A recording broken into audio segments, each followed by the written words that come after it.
Zorionak garaipena gaur Ereñon lortutakoa gogorra izan da.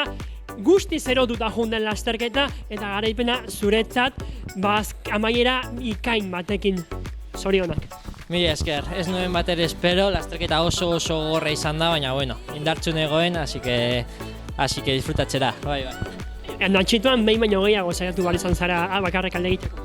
Bai, saiatu dut uste dut birritan, baina bueno, azkenean lortu dut tarte txiki bat irekitzea, azken kilometran harrapatu naute, baina bueno, gero esprinean indartsu nengoen, así que topera. Iesaldiak egin du lasterketa. Bai, ja nekien lasterketa honetan oso adi egon behar garela, así que bueno, egon naiz hor aurrean adi, eta bueno, iesaldian sartxea lortu dut, taldekide oso gogor batzuekin, así que bueno. Eta ikusita, baia lehenengo euskal garaipena lortu dezula, bigarrena, taldearen bigarrena gainera euskaldun txapelketan, momentuz taldeak menperatzen du euskaldun txapelketan.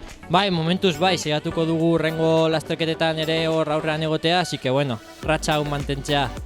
Demoraldiko helburua, sin duda esan behar da, ratxa hau urte osoan zehar mantentzea. Hori da, helburu gogorra, baina bueno, uste dut oso ondo egin aldugula. Zorionak. Mila esker.